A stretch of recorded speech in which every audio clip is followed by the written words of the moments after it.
여러분, 예수님의 신분과 사역에 대해서 우리가 알려면은 그것은 한두 마디 말로 되지 않고, 왜냐하면 그게 너무나 심오하고 깊기 때문이죠.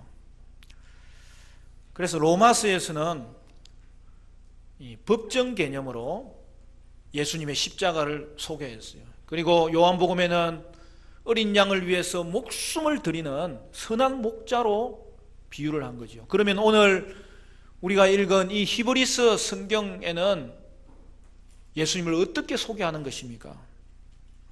그것은 바로 대제사장 예수님에 대해서 선언하고 있는 것을 볼 수 있어요. 여러분, 7장 1절부터는 히브리서에서 나오는 이 6개의 논술 중에 네 번째가 이제 시작되는데요. 이는 레위 제사장보다도 더 뛰어나고 위대하신 제사장이 예수님이시다, 그렇게 밝히는 것을 볼 수가 있습니다. 그래서 먼저 히브리서 기자는 예수님은 레위 계율을 따르는 제사장이 아니라 멜기세덱의 반차, 그 서열을 따르는 제사장이라고 밝혔어요. 그리고 이제 7장 13절부터 28절까지는 예수님의 제사장직에 대한 7가지 특징을 말하는데요. 13절부터 19절은 4가지를 이미 말씀드렸고, 그리고 오늘 본문은 뭐예요? 나머지 3가지가 나오는 거예요. 여러분, 예수님은 어떤 제사장입니까? 그리고 그 제사장직이 오늘 우리와 어떤 관련이 있는 것입니까? 오늘 우리는 본문을 통하여서 예수님의 제사장직에 대한 5, 6, 7번째 이 3가지 내용에 대해서 함께 살펴보기를 원합니다. 첫째로, 맹세로 되신 제사장이라는 거예요. 여러분, 20절을 보십시오. 20절, 21절 우리 같이 한번 읽어볼까요? 시작. 또 예수께서 제사장이 되신 것은 맹세 없이 된 것이 아니니 그들은 맹세 없이 제사장이 되었으되 오직 예수는 자기에게 말씀하신 이로 말미암아 맹세로 되신 것이라. 주께서 맹세하시고 뉘우치지 아니하시리니 내가 영원히 제사장이라 하셨도다. 여러분, 오늘 이 방금 읽은 구절은요, 구약에서 멜기세덱을 소개하는 시편 110편 4절의 말씀을 근거로 제시하는 거예요. 여러분, 예수님을 멜기세덱의 서열을 따르는 대제사장이라고 묘사한 것은 구약에 딱 2번 나와요. 창세기에 아브라함이 멜기세덱 제사장을 만나잖아요. 그리고 시편에 이 내용이 지금 나오는 거죠. 여러분, 시편 110편 4절에 이렇게 되어 있습니다. 여호와는 맹세하고 변하지 아니하시리라 이르시기를 너는 멜기세덱의 서열을 따라 영원한 제사장이라 하셨도다. 여기 보면 예수님은 하나님이 맹세로 세우신 제사장이라고 말씀하는 거예요. 여러분, 이 맹세라는 말은 언약적인 표현이에요. 하나님이 아브라함과 언약을 맺으실 때에 맹세한 거예요. 그리고 그것은 모세 언약에도 이어집니다. 즉, 언약은 하나님이 맹세하고 세운 언약이라는 것입니다. 하나님이 아브라함에게 뭘 맹세합니까? 내가 네게 자손을 주리라. 80이 넘고 90이 넘고 100세가 다 되어가는 자에게 내가 네게 자손을 주리라고 하나님이 맹세하면서 언약을 세우신 거예요. 모세에게는 어떻게 이야기합니까? 내가 너에게 가나안 땅을 주리라. 내가 맹세하고 너와 그 언약을 맺는다. 그렇게 말씀하시는 거예요.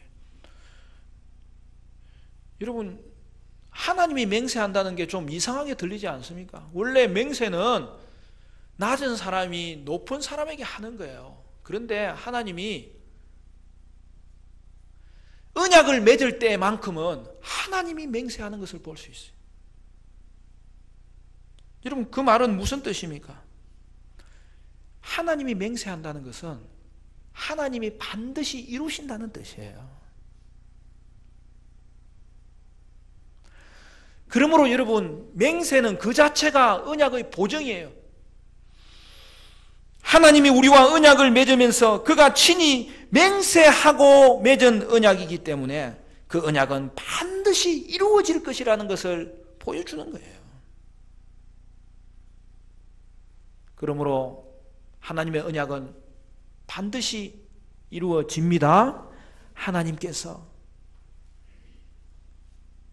내가 너와 언약을 맺는데 이 언약은 깨지지 않으리라고 하나님이 벌써 맹세해버렸어요. 그러면 어떻게 되는 겁니까?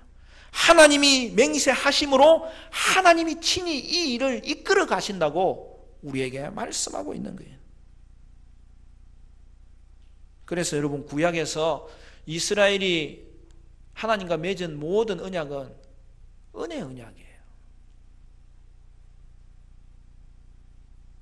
그리고 그 절정은 뭐예요? 오늘 22절에 나오는 대로 더 좋은 언약의 보증이라는 표현에서 나오듯이 그 절정은 더 좋은 언약, 새 언약입니다.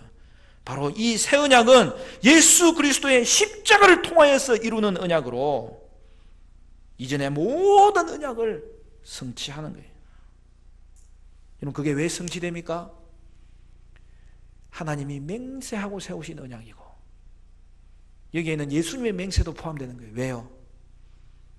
하나님은 예수님을 통하여 이 모든 새 언약, 우리의 마음에까지 율법을 새겨주는, 우리의 죄를 없애주시고 우리의 생각조차도 하나님께서 거기에 하나님의 생각을 불어넣어 주시는 그러한 일을 이루신다고 약속하신 것을 성취하신 것이기 때문입니다. 그러므로 하나님의 맹세로 세운 언약은 그것을 이루시는 예수님의 맹세로 인하여 성취되었고, 그리하여 오늘날 저와 여러분이 언약 백성이 된 겁니다. 여러분이 언약 백성이라는 것은 얼마나 귀한지 몰라요. 여러분, 교회가 언약 백성이고 저와 여러분이 언약 백성이에요.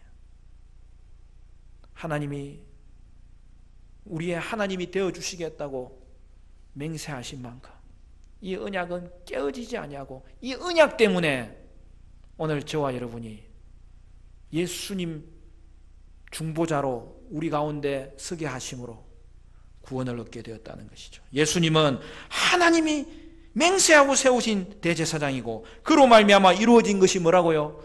오늘 저와 여러분의 구원인 줄로 믿으시기를 바랍니다. 두 번째, 영원한 제사장이라는 거예요.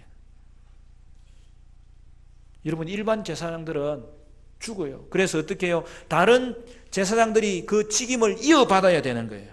그런데 그것과 다르게 예수님은 제사장직을 영구히 수행한다는 거예요. 여러분, 이러한 특징은 예수님 자신의 본성에서 나오는 거예요. 왜냐하면 예수님은 영원하신 분이기 때문입니다. 예수님은 항상 계시며 어제도 오늘도 내일도 동일하신 분입니다. 예수님은 영원히 계시기 때문에 제사장직을 영원히 수행할 수 있다고 말씀하는 거예요. 여러분, 이것은 두 가지 형태로 나타납니다. 먼저는 예수님이 우리 죄를 이미 사하신 거예요. 그리고 다음으로 예수님은 우리의 죄를 영원히 사하셨기 때문에 영원히 우리와 함께 계시고, 그래서 어떻게 되는 거예요? 지금도 우리와 함께 하심으로 우리를 지키실 수 있고 돌봐줄 수 있고 보호하신다는 것을 말씀하는 거예요. 여러분, 제사장의 역할은 언제나 중보자예요. 우리 예수님은 죄지은 백성을 대신하여 속죄 제물이 되실 때도 중보자가 되심으로 우리를 하나님께 나아갈 수 있도록 만들었어요. 그리고 지금도 예수님은 중보자예요. 그가 하나님 우편에 앉아 계셔서 지금도 우리를 위해서 대언자가 되시고 변호자가 되어주시고 일하고 계시다는 거예요. 하나님 우편에 앉으셨다는 것은 그가 하늘에서 모든 걸 통치한다는 통치자가 되시는 걸 의미하고, 특별히 그 중에 있는 하나님의 백성에 대해서는 중보자가 되시다는 것을 의미하는 거예요. 여러분, 그것이 오늘 보면 정확히 24절 25절에 등장합니다. 거기도 한번 읽어볼까요? 24절 25절 시작. 예수는 영원히 계심으로 그 제사장 직분도 갈리지 아니하느니라. 그러므로 자기를 힘입어 하나님께 나아가는 자들을 온전히 구원하실 수 있으니 이는 그가 항상 살아계셔서 그들을 위하여 간구하심이라. 할렐루야. 항상 살아계셔서 우리를 위해 간구하시는 분이 예수님이라고 오늘 본문은 이야기하고 있는 거예요. 그러므로 여러분, 예수님은 지금도 믿음으로 하나님께 나아간 자들을 위해서 항상 기도하고 계시기 때문에 그 기도로 말미암아 우리를 채워주시고 우리와 함께 계시고 우리를 보호해 주신다는 거예요. 여러분, 우리는 서로를 위해서 기도해 주는 사람이 얼마나 필요한지 몰라요. 여러분을 위해서 기도하는 사람이 누가 있습니까? 여러분 지금 생각해 보세요.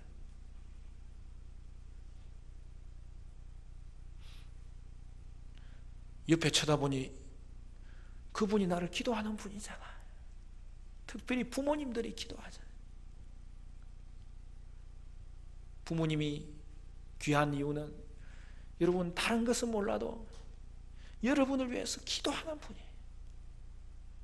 그 기도가 응답되기 때문에 오늘 저와 여러분이 믿음의 계승자가 된 거예요. 기도는 반드시 이루어집니다. 기도하는 자녀는 망하지 않아요. 계속 기도하세요. 어떤 분은 30년 만에도 돌아와요. 저도 과거에 지나온 사역을 살펴보면 그분들과의 만남이 귀했는데, 근데 지금도 그것이 귀한 이유는 그분들이 지금도 저를 위해서 기도해 주시는 거예요. 그리고 가장 귀한 기도는 성도 여러분들이 저를 위해서 기도해 주시는 거예요. 저도 새벽마다 하루도 빼놓지 않고 여러분을 위해서 기도합니다. 우리가 가정교회 모임 금요일 날 잘 가지기 위해서 우리가 토요 새벽 기도를 수요 기도회로 합쳤지만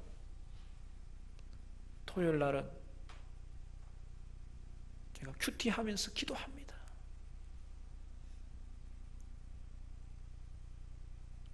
저와 여러분은 부모님의 기도, 성도들의 기도로 말미암아 여기까지 왔고 또한 계속 서게 될 것이고 하나님이 응답하여 주실 줄로 믿습니다. 그런데 어떨 때는 나를 위해서 기도한 사람이 아무도 없다는 생각이 들 때도 있어요. 그러면 어떻게 해야 됩니까? 그런데 여러분, 그렇지 못할 때에도 우리를 위해서 항상 기도하는 분이 계십니다. 누구예요? 예수님이세요. 예수님의 기도는 반드시 응답됩니다. 저와 여러분을 위해서 예수님이 기도하시는 대제사장적인 기도가 있기 때문에 저와 여러분은 다시 일어설 거예요. 회복될 거예요. 주님이 함께 하십니다. 그래서 오늘도 주님은 그의 중보하심으로 인하여 우리를 채워주고 계신 거예요. 여러분, 초대교회는 특별히 히브리서 공동체는 핍박받는 공동체였어요. 그러나 비방과 투옥과 폭력을 당하고 있던 그 히브리서 독자들에게 이러한 예수님의 멈추지 않는 청원 기도를 생각할 때 얼마나 큰 위로가 되었는지 몰라요. 오늘도 여러분이 주님을 신뢰하며 기도할 때 주님은 여러분에게 큰 위로와 평강과 은혜와 능력을 주십니다. 세 번째, 온전한 제사장이세요. 여러분 28절부터 보면 뭐라고 되어 있죠? 율법은 약점을 가진 사람들을 제사장으로 세웠거니와 율법 후에 하신 맹세의 말씀은 영원히 온전하게 되신 아들을 세우셨느니라. 여기 보면 옛 언약과 다른 새 언약의 내용이 뭐라고 되어 있어요? 맹세의 말씀으로 영원한 온전한 제사장을 세우셨다는 거예요. 여러분, 예수님의 영원성은 시간적인 차원에서 말하는 거예요. 그리고 여기서 예수님의 온전성은 윤리적이고 영적인 차원에서 말하는 거예요. 여러분, 예수님은 이 땅에 계실 때에 평생을 순종의 삶을 사셨고 그로 인하여서 의를 이루셨어요. 여러분, 이 땅에 그의 생애가 완전한 분은 예수님밖에 없어요. 그러므로 우리의 삶이 무너졌고 힘들고 불의할지라도 우리가 예수님께 나아가면 그 예수님의 은혜로 말미암아 우리가 회복되는 거예요. 그 어디에도 완전한 인생을 사신 분은 없는 거예요. 오직 예수님만이 이 땅 가운데 온전하신 분으로 사셨기 때문에 그분만이 우리의 의지의 대상이고 그를 의지하면 우리의 뿌리가 채움을 받게 되는 것이죠.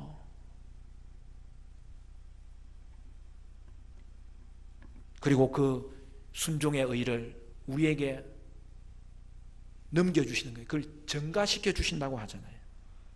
그러므로 여러분, 예수님의 순종은 성육신과 그의 생애만 말하는 게 아니에요. 최종적으로는 어떤 순종이죠? 십자가의 순종을 통해서 마지막으로 드러난 거죠. 예수님은 십자가의 순종을 통하여 하나님의 의를 이루셨고 온전함에 들어가신 거예요. 예수님은 십자가에서 흠없는 자신이 어린 양이 되심으로 죽기까지 순종하여 의를 이루셨어요. 그리하여 우리의 의가 없을지라도 우리의 죄는 주님이 가져가시고 예수님의 의는 우리에게 넘겨주신 거예요. 그러므로 우리는 십자가를 볼 때마다 우리의 죄가 완전히 씻어진 것을 보는 것이고 주님의 온전한 의는 우리에게 증가되어서 우리가 의롭게 되었다는 것을 확신할 수 있게 되는 거죠. 그러므로 여러분, 십자가 바라보며 믿음으로 전진하는 저와 여러분 될 수 있기를 간절히 바랍니다. 십자가를 바라보면 회복되는 거예요. 십자가를 바라보면 우리의 교만이 다 낮아지는 거예요. 십자가를 바라보면 다시 한 번 더 일어설 소망을 가지는 거예요. 십자가를 바라보면 확신이 드는 거예요. 십자가를 바라보면 평강을 다시 회복할 수 있는 거예요.